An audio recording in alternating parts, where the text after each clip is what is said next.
कि बाप बेटा के देखनी बारी बारी, अब की पारी मदन मोहन तिवारी। साथियों, मैं आपसे पूछना चाहता हूं कि आप चाय वाले को चुनेंगे या न्याय वाले को चुनेंगे? आप ये चुनाव मोदी का है या मुद्दे का है? साथियों, हमारी जो कांग्रेस पार्टी है वो आपको 5 न्याय की गारंटी देती है, जिसमें युवा न्याय है, नारी न्याय है, किसान न्याय है, श्रमिक न्याय है, हिस्सेदारी न्याय है। साथियों, याद कीजिए, जब 2014 में नरेंद्र मोदी जी चुनकर आए थे तो क्या वो राम मंदिर बनाने के लिए आपने वोट किया था? आपने 2 करोड़ रोजगार के लिए वोट किया था। आपने 15-15 लाख रुपए खाते में आने के वादे पर वोट किया था। आपने वोट किया था काला धन लाने के मुद्दे पे, जो ये आरोप लगाते थे कि विपक्षी, तत्कालीन विपक्षी दल के जो नेता है उनका स्विस बैंक में खाता है। आप उस समय नारी को सम्मान देने का बात पे आपने उन्हें वोट दिया था। कि क्या एक भी मुद्दा पे नरेंद्र मोदी खरे उतरे हैं? नहीं उतरे हैं। उन्होंने 2 करोड़ रोजगार का वादा किया था, पर उन्होंने दिया क्या? उन्होंने दिया अग्निवीर जैसी योजना। आज 76 साल का प्रधानमंत्री आपके बीच में प्रधानमंत्री का उम्मीदवार बनके आपसे वोट मांग रहा है, और एक युवा 22 साल के उम्र में उसे रिटायर्ड करके घर बैठाने का काम, ऐसी योजना लाने का काम किया है नरेंद्र मोदी।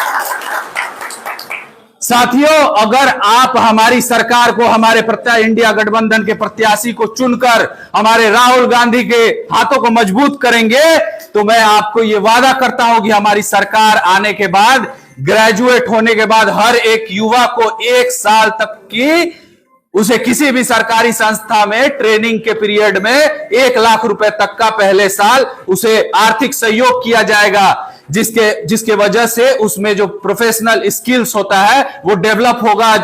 वो जॉब मार्केट में आने का काम करेगा, तो उससे इसे बहुत ज्यादा उसे फायदा मिलने का काम होगा। हमारी कांग्रेस पार्टी भर्ती भरोसा के नाम से पहली कैबिनेट की बैठक में 30 लाख नौकरी देने का आपको वादा करती है। आप देखेंगे कि आपकी राज्य सरकार हो, उसमें पेपर लीक का मुद्दा, कोई भी एग्जाम होने से पहले ही उसका पेपर मार्केट में आउट हो जाता है। अगर हमारी सरकार आने के बाद अगर इस तरह का कोई काम होता है, तो हर एक अभ्यर्थी को हम 20,000 रुपए का आर्थिक मुआवजा देने का काम करेंगे। इसके साथ ही हम देश में 5,000 करोड़ रुपए का स्टार्टअप फंड रखने का काम करेंगे, जिससे इस देश के बेरोजगार अगर किसी तरह का रोजगार लगाना चाहते हो, कोई लघु उद्योग लगाना चाहते हो, वो उनको सहायता राशि दी जाएगी लोन के रूप में। साथियों, हम नारी न्याय देने का काम करेंगे। आपने भाजपा सरकार में देखा है कि उनके सांसद, उनके गठबंधन पार्टी के सांसद प्रसून रेवन्ना एक मास रेपिस्ट है। 2000 से ज्यादा महिलाओं का शोषण करने का वीडियो उनके सामने आया है। उनके पार्टी में कुलदीप सेंगर है, जो एक नाबालिग लड़की का बलात्कार करता है। उनके पार्टी में चिन्मयानंद है, उनका सांसद, जिस पे बलात्कार का केस है। और नरेंद्र मोदी तो खुद बेटी पढ़ाओ, कभी कभी स्लिप ऑफ टंग हो जाता है तो बेटी पटाओ का भी नारा दे देते हैं। साथियों, अगर हमारी सरकार आई तो हर गरीब महिला, गरीबी रेखा से नीचे रहने वाली जो महिला है, उसे 1 लाख रुपए तक का आर्थिक सहयोग देने का काम हमारी पार्टी करेगी। साथियों, नरेंद्र मोदी ने इस देश के संसाधनों को सिर्फ 22 अरबपतियों के ऊपर न्यौछावर किया है, और हमारे राहुल गांधी ये आपसे वादा करते हैं कि हम इस देश में लाखों लखपति बनाने का काम करेंगे। हमारी कांग्रेस पार्टी की अगर सरकार बनती है तो हम आधी आबादी को पूरा हक देने का काम करेंगे। सरकारी जो भी वैकेंसी आती है उसमें 50% महिलाओं को आरक्षण देने का काम करेंगे। हम आशा और आंगनबाड़ी जो महिलाएं हैं हमारी, उनके वेतन को दुगुना करने का काम करेंगे।